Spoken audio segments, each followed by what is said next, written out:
ডার্বির আগের সকালটা এতটা খারাপ খবর দিয়ে শুরু করব এটা ভাবতে পারিনি।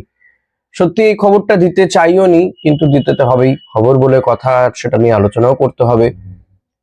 কারণ গতকাল রাতেই আমি ভিডিও দিয়েছিলাম যে ইস্ট বেঙ্গলের জন্য সুখবর, ফরেন স্ট্রাইকার আসছে সুংগুসি ইফিয়ং। But there is a bad news for East Bengal. জোড়া সুখবর কালকে দিয়েছিলাম, জোড়া বলবো কেন, অনেকগুলো সুখবর দিয়েছিলাম, কিন্তু আজকেই আবার জোড়া খারাপ খবর দিতে হবে। দেখুন, রবিবার দিন ইস্ট বেঙ্গল ডার্বি ম্যাচ খেলতে নামবে মোহনবাগানের বিরুদ্ধে। একে ডার্বি, তাই আবার ডুরান্ড ফাইনাল। এই ম্যাচটা যে জিতবে সেই ডুরান্ড কাপ ঘরে তুলবে দীর্ঘ কয়েক বছর পরে। ইস্ট বেঙ্গল হোক কিংবা মোহনবাগান, মোহনবাগানের মতন শক্তিশালী দলের বিরুদ্ধে লড়াই করতে গেলে ইস্ট বেঙ্গলকে অনেক বেশি ফিট থাকতে হবে, প্লেয়ারদেরকে, এবং সেই সর্বশক্তি দিয়ে ঝাঁপাতে হবে। কারণ মোহনবাগানের কাছে 5 জন বিদেশি আছে, ইস্ট বেঙ্গলের কাছে 4 জন বিদেশিও নেই, 3 জন মাত্র বিদেশি নিয়ে খেলছে ইস্ট বেঙ্গল। সেই কারণেই তোড়জোড় করা হচ্ছিল যে এই ইফিয়ংকে যদি উড়িয়ে নিয়ে আসা যায়।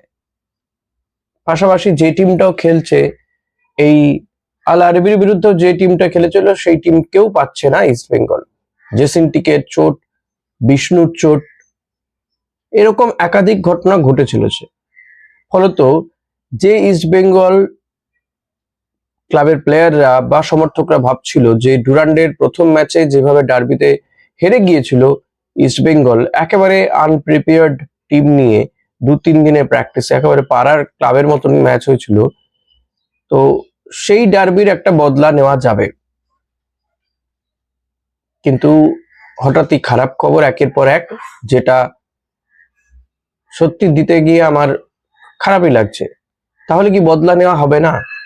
না, এমনটা নয়, বদলা হয়তো নেওয়া হবে। ম্যাচের কি হবে সেটা তো এক্ষুনি বলে দেওয়া সম্ভব নয়, তবে লড়াই তো করবেন যে বা যারা থাকবেন। প্রথমেই যেটা বলি যে পিভি বিষ্ণুর পায়ে চোট লেগেছিল এই আল আরবির বিরুদ্ধে গোল করতে গিয়ে। তো সেই পিভি বিষ্ণু না, এসসি দিল্লি, বোধহয় এসসি দিল্লির বিরুদ্ধে গোল করতে গিয়ে চোট লেগেছিল, একটু কারেকশন করে দিলাম।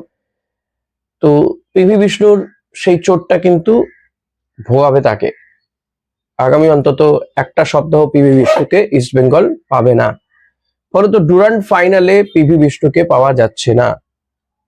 এই উইঙ্গার অত্যন্ত গুরুত্বপূর্ণ, পায়ের কাজ আছে ভালো, গোল করতে পারে, নিখুঁত পাস বাড়াতে পারে, তার সার্ভিস ইস্ট বেঙ্গল ডুরান্ড ফাইনালে পাচ্ছে না, যেটা খুবই খারাপ খবর।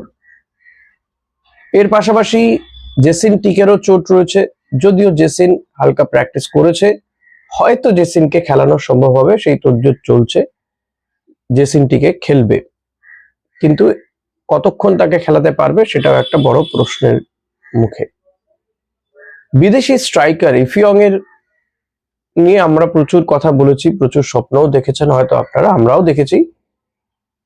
তো সেই স্বপ্ন কিন্তু বাস্তবায়িত এখনো পর্যন্ত হয়নি। এই নাইজেরিয়ান স্ট্রাইকার কে আনতে গিয়ে কালঘাম ছুটছে ইস্ট বেঙ্গলের। হয়তো কেউ কেউ বলছেন এই ডিলটা বাতিল করে দেওয়া হোক, কারণ ইফিয়ং এর ভিসা নিয়ে একটা সমস্যা শুরু থেকেই হচ্ছে। যেহেতু সে দেশে ইবোলা হয়েছে, ফলত সহজে ভিসা পাওয়া যাচ্ছে না। যাও বা পাওয়া গেল, মনে করা হয়েছিল যে আজকে সন্ধেবেলায় হয়তো ইফিয়ং চলে আসবে, কিন্তু না, আবার ভিসা বাতিল হয়ে গেছে কিছু সমস্যার জন্য।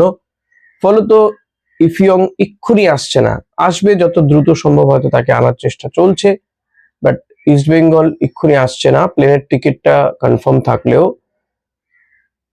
ইফিয়ং কিন্তু এখনই আসছে না। ফলত ডুরান্ড ডার্বিতে ইফিয়ং এর সার্ভিস না পাওয়ারই সম্ভাবনা প্রবল। বুঝতে পারছেন, এই ধাক্কাটা ইস্ট বেঙ্গলকে নিতেই হবে, কিছু করার নেই। কারণ ইফিয়ংকে নিয়ে কর্তারাও চাইছিলেন যাতে তাকে ফাইনালে অন্তত নামিয়ে দেওয়া যায়। যদি আজকে সন্ধ্যেবেলা আসে, তাহলে কালকে তার ফাইনালে নেমে পড়তে খুব একটা অসুবিধা হতো না, অন্তত টায়ার্ড যে জেট ল্যাগ ছিল সেটা কাটিয়ে উঠতে পারতো, অনেকগুলো সময় সে পেয়ে যেত, প্রায় 24 ঘন্টা সে পেয়ে যেত, তো অসুবিধা হতো না খুব একটা। অন্তত ফার্স্ট হাফ বা সেকেন্ড হাফ তো নামানো যেতেই। হ্যাঁ, এটা ঠিক যে টিম ম্যানেজমেন্ট বা টিমের কোচের সঙ্গে তার বোঝাপড়া হয়নি, সে জানেই না প্লেয়ারদের, বাকি প্লেয়ারদের সঙ্গে সে প্র্যাকটিসই করেনি, ম্যাচ ফিট আছে কিনা সেটা জানা নেই, এই সমস্ত অনেক কিছু ডু ডোন্টস আছে। বাট সে হয়তো ফিট রয়েছে, কারণ আমরা যেটা জানতে পেরেছিলাম যে ও ইস্ট বেঙ্গলের যিনি ফিজিক্যাল ট্রেনার রয়েছে তার তত্ত্বাবধানেই অনলাইনে তাকে যা যা বলে দিয়ে তাকে সে সেখানে ফিট করার চেষ্টা চলছিল। তো ইফিয়ংকে এটা এই যে পাওয়া যাচ্ছে না, এটা মোহনবাগানের জন্য নিঃসন্দেহে সুখবর, বাট ইস্ট বেঙ্গলের জন্য খারাপ খবর। তবে যা নেই যারা আছে তাদেরকে নিয়েই খেলতে হবে, ইস্ট বেঙ্গলকে কিছু করার নেই, ফাইনাল ম্যাচ খেলতে হবে। কে বলতে পারে যে জেসেন্টিকে বা আবারও ডেভিড লালহান সাঙ্গারাই তুরুপের তাস হয়ে উঠবে না, এটা তো কেউ বলতে পারে না।